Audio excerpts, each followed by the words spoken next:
Hello and welcome back to a new video. Today I'm going to be showing you how to activate gravity on particles using a vertex map. So I'm just going to break down this scene that I've set up. So I just put in a backdrop, which you can just find over here in the primitive section down here. Set that up and then also dropped in a landscape. I mean, it can be anything, any object, whatever you're using. I'm just using a landscape for this example.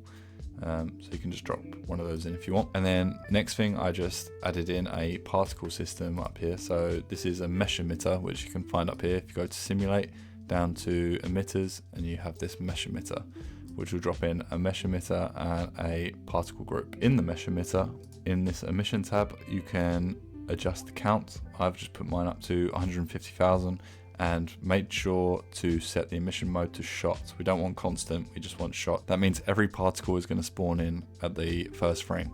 So if I hit play, you can see all these particles already scattered across. They're really small, I've just turned them down, but you can see they're scattered all over the mesh. I also just set a color for these. I mean, you can do whatever you want, but I just come down into this properties tab, color, and just created a noise, which just creates a little bit of variation so it doesn't all look the same. I also added a redshift tag, which you can just do by right clicking on particle group, go down to render tags and add in the redshift object. And then in the particle tab for here, I was testing out having a material on this, but you don't actually need it, so I'm going to remove that, just not so I don't confuse you, because I've set the material up in this mesh emitter already. Then I don't need to create a custom material. Now anyway, to get the particles to rise up off of this surface, we can add a gravity in, which I've done here. Now let me just turn this off for a sec. So I've got this gravity, I've set it to minus 100. By standard it would be like minus 981 I think, which just means that's normal gravity, so all the particles would fall. Let me just make these bigger, just so should be able to see them. Yeah, alright, there we go. So yeah, naturally they would fall, but I've just changed the gravity to minus 100 so it's not so powerful. So you'll see all the particles just rise up off this surface at an even rate as well. So to get them to kind of be activated almost, I've used a vertex map here. So when I hit play now, you can see they're all starting from this point over here, and it kind of grows, and they all start to lift off the surface. So I'm going to show you how I set that up now. So what I did was, with the landscape selected, you kind of want to make sure you've got a fair bit of geometry. It doesn't need to be crazy. You could probably do less than this, but this was just the amount I chose. You want to add in a vertex map. So you can right click on the landscape, go to other tags, and you see vertex map down here. So drop that in. And in this, I've done this in a lot of tutorials before. That's kind of why I haven't done this as a step-by-step tutorial and more of a breakdown, because I feel like I'm always doing this setup. But it's just so powerful. You can do so many different things with it. The first thing I dropped in was the freeze field. So you can find that over here. You can drop in a freeze, drop that in, and you want to set the mode to grow. And then I just upped the radius to 12. And then after that, you need to drop in a spherical field, which is going to be the point that you use to activate from. So I dropped that in, and then I moved it over to here, which you can do whatever. You can, depending on your object that you're trying to do this with, you just need to move it to the point where you want it to set. So on frame 0, I want it off of the object, and then on frame 4, if I actually select this, you'll see I've got the keyframe on 4. It's going to move. Let me just turn the particle system off. You can see it's moved over to touch the surface, and as soon as it touches the surface, now that we've got that freeze set up, the vertex map is going to grow, and you can see it's doing this kind of randomness as well. So I actually also in the freeze, under the freeze, you have this radius folder, and I've attached a shader field to this. Just has a normal noise texture on it with the global scale turned up. You can play around with this, get to what you like, and then also the animation speed I've turned up to 1, because if you turn this to 0, you might have gaps left in your vertex map. Yeah, you see you've got some random little holes and stuff. So if you turn up the animation speed, it will just eventually fill in those gaps. Because this is a freeze field and it's set to grow, any vertex map information that's been set to on, so when it turns yellow, that means it's been turned on. That it won't turn off unless you've got something else set up to turn it off.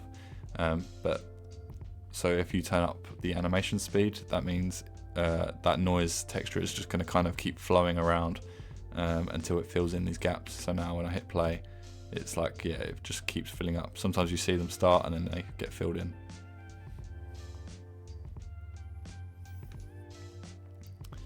Now this wasn't it, so if you were to just use this vertex map, it would cause all the particles to rise at a quicker rate. So what I did instead was create a second vertex map, which is going to use the information from that original vertex map. What I should have done really is name these properly, but this was the first one, and then the second one uses that first one. So if I used this vertex map, I'll show you here with the gravity selected. I'm just going to drop in this first one, drop it above, I'll turn this one off. You'll see, if I turn these back on, the points kind of just rise really quickly. And I mean, you could just turn down the strength of it, but I decided to do something different. So I'll turn that back off, and I'll actually just remove that one and turn the particle off again.